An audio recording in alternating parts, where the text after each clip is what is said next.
Tahukah kalian bahwa keluarga berencana bukan hanya tentang menunda kehamilan saja, tapi adalah cara para pasangan untuk merencanakan masa depannya agar menjadi lebih baik, sehat, dan juga sejahtera. Nah, dari program Keluarga Berencana atau yang sering kita sebut dengan KB, banyak sekali alat kontrasepsi yang ditawarkan. Jadi para pasangan dapat memilih sesuai dengan kebutuhannya. Kali ini kelompok 5 akan menjelaskan apa saja alat kontrasepsinya dan manfaat juga keterbatasannya. Untuk mengetahui lebih lanjut, mari kita simak video berikut. Metode kalian adalah metode repeat yang dilakukan dengan cara menghindari hubungan seksual pada saat masa subur, yaitu 3 hari sebelum hingga 3 hari setelah masa ovulasi. Agar menjadi efektif, hendaknya ibu mencatat 6 bulan berturut-turut siklus menstruasinya, supaya mengetahui pola menstruasinya. Siklus menstruasi normal itu berkisar 21 sampai 35 hari. Jika tetap ingin berhubungan pada saat masa subur, hendaknya menggunakan alat kontrasepsi lain, contohnya itu kondom.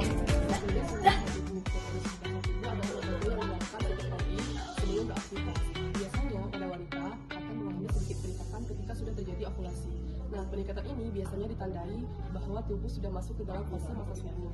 Oleh karena itu, hubungan seksual sebaiknya dihindari 3 hari setelah peningkatan suhu tersebut. Namun, perlu diketahui bahwa metode ini hanya mengindikasi terjadinya ovulasi, bukan untuk memastikan waktunya secara pasti. Agar lebih efektif, biasanya metode ini dikombinasikan dengan metode kalender. Nah, selanjutnya adalah metode lendir cervix atau metode ovulasi. Nah, metode lendir cervix atau metode ovulasi ini dapat dilakukan dengan cara mengamati perubahan lendir cervix selama atau sepanjang siklus menstruasi. Nah, biasanya menjelang ovulasi, lendir cervix ini akan jauh lebih licin, bening, dan juga elastis. Nah, itu merupakan tanda-tanda bahwa tubuh berada dalam posisi atau kondisi subur. Nah, ibu dapat mencatat setiap perubahan yang terjadi, baik itu yang dirasakan melalui sensasi vulva atau melihat langsung cairan lendir yang keluar di setiap atau sepanjang siklus menstruasi. Nah, dari catatan harian tersebut, ibu akan mengetahui pola subur dan tidak subur. Sehingga ibu akan tahu waktu yang tepat untuk berhubungan dengan pasangan. Senggama terputus adalah metode yang dilakukan dengan cara mengeluarkan penis dari vagina sebelum ejakulasi agar sperma tidak masuk ke saluran reproduksi wanita. Nah, metode ini memang sederhana dan tidak memerlukan alat. Namun tingkat keberhasilannya itu sangat rendah karena memerlukan tingkat kontrol yang tinggi dari pihak prianya itu. Pil KB terbagi menjadi 2 jenis. Yang pertama ada pil kombinasi, yang kedua mini pil. Untuk pil kombinasi ini terdapat 2 hormon, yaitu hormon estrogen dan progesteron yang berfungsi untuk menghambat pelepasan sel telur. Sementara mini pil ini terdapat hanya 1 hormon, yaitu hormon progesteron yang berfungsi untuk mengentalkan lendir serviks agar sulit masuk ke dalam rahim. Selanjutnya itu, jadi pil KB itu diminum setiap hari di waktu yang samaan agar aktivitas tetap terjaga. Nah, selanjutnya adalah kontrasepsi suntik. KB suntik ini hampir sama cara kerjanya dengan pil KB, namun diberikan melalui injeksi 1 atau 3 bulan sekali. Metode ini sangat cocok untuk ibu yang selalu lupa meminum pil KB karena KB suntik ini efeknya bertahan lama.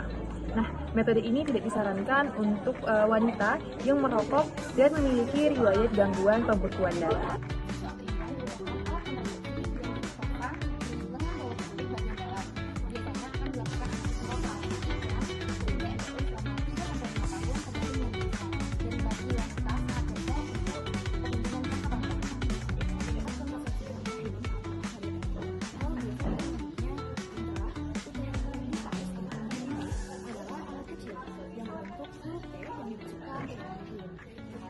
Beberapa jenis itu mengandung hingga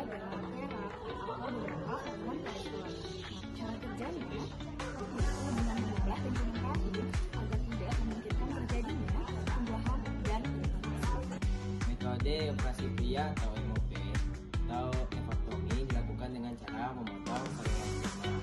Dengan ini, sperma tidak dapat keluar saat ejakulasi.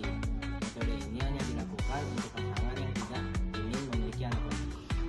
Metode operasi wanita atau MOW. Metode operasi wanita atau tubektomi adalah tindakan permanen untuk mencegah kehamilan dengan cara memotong atau mengikat saluran telur sehingga sel telur tidak dapat dibuahi oleh sperma. Diafragma adalah alat kontrasepsi yang berbentuk seperti kubah yang dipasang di leher rahim sebelum melakukan hubungan seksual. Biasanya bersama spermisida atau krim yang berbentuk seperti busa untuk membunuh sperma. Alat ini biasanya digunakan sebelum 6 jam melakukan hubungan seksual supaya efisien. Kondom adalah sebuah selimut diberi bentuk alat yang digunakan untuk melindungi penis saat hubungan seksual. Selain untuk mencegah kehamilan, kondom juga efektif untuk melindungi diri dari pencegahan penyakit seksual. Metode kontrasepsi memiliki kekurangan dan kelebihannya masing-masing. Oleh karena itu, sebelum memilih sangat penting untuk berkonsultasi dengan tenaga kesehatan agar metode yang dipilih sesuai dengan kondisi tubuh dan kebutuhan pasangan. Ingat, keluarga berencana bukan hanya sekedar menunda kehamilan, tetapi sebuah langkah bijak untuk menciptakan keluarga yang sehat, sejahtera, dan bahagia.